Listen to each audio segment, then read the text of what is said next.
Okay, in this video I'm going to show you how you can pair your console, PS5 console, to the PlayStation app. Now, in order to do this, what you have to do is to get the app itself. Then we're going to click on the settings icon in the top right, and then right here you should see pair console with app. If we select it, it is going to show us the process.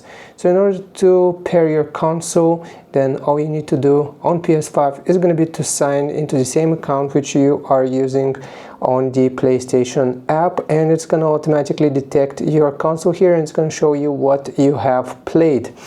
Okay, so here you can just go into the users and you can log out your previous user if it's not the same one which you're using, and then you can switch the user and add it from this section. It's going to ask you to sign into the account which is connected to your PlayStation app, and that is going to connect the two.